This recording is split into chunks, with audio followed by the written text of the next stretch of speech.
reading today is Genesis chapter 50. Realizing that their father was dead, Joseph's brothers said, "What if Joseph still bears a grudge against us and pays us back in full for all the wrong we did to him?" So they approached Joseph, saying, "Your father gave us instruction before he died.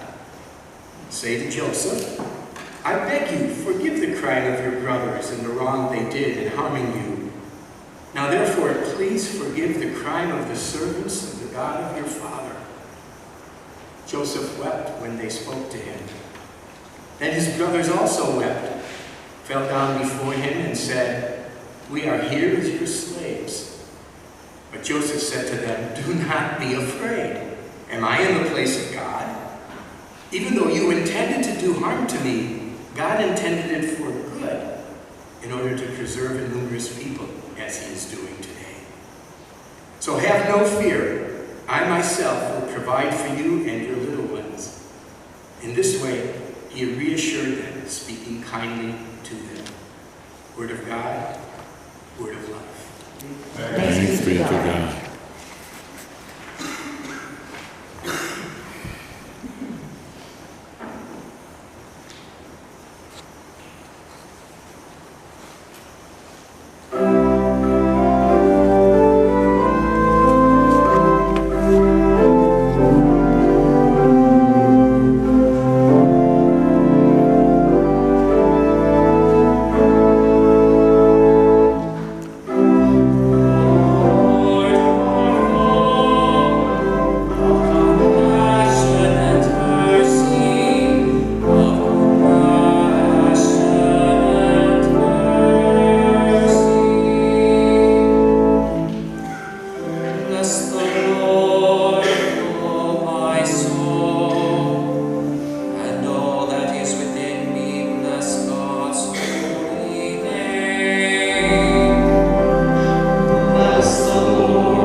Your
That makes them all worthwhile.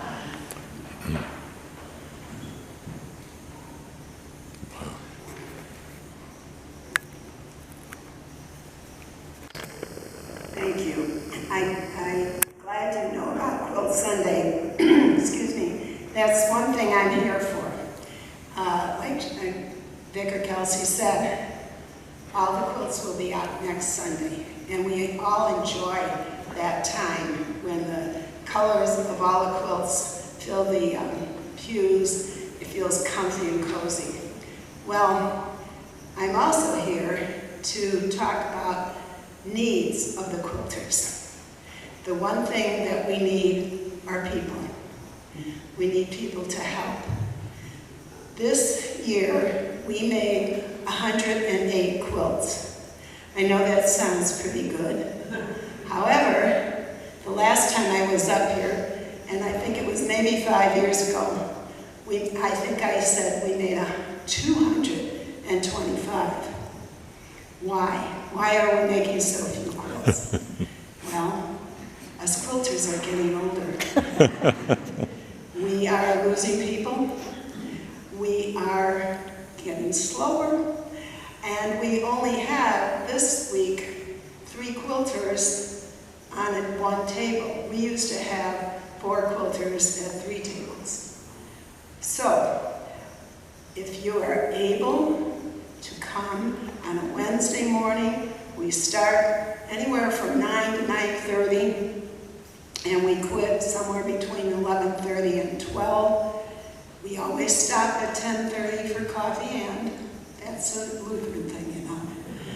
And we have a very good camaraderie amongst the people.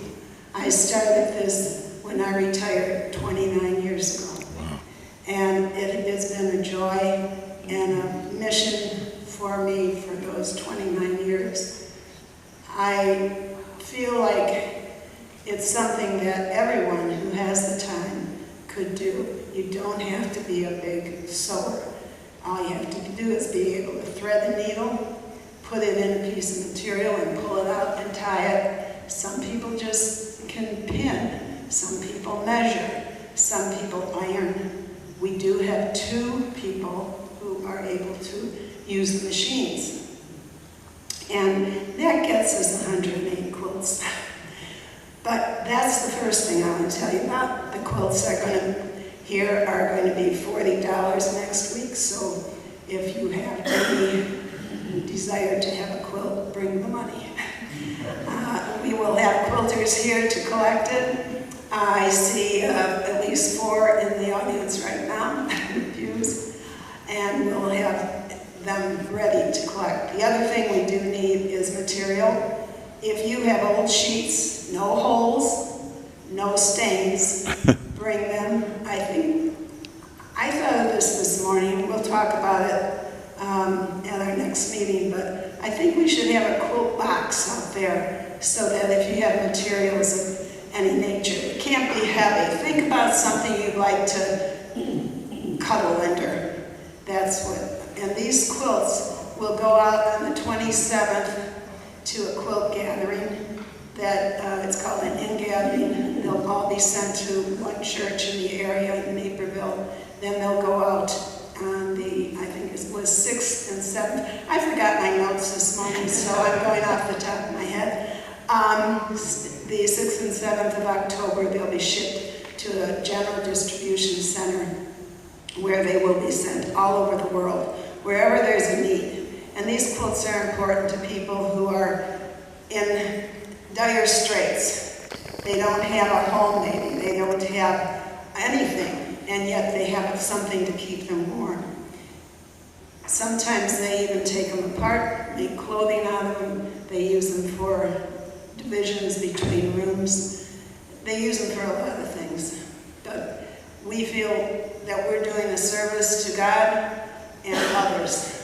And so if I forgot anything, I'm sorry, I forgot those notes, but we need quilters, we need material, and if you desire a quilt, $40 next week.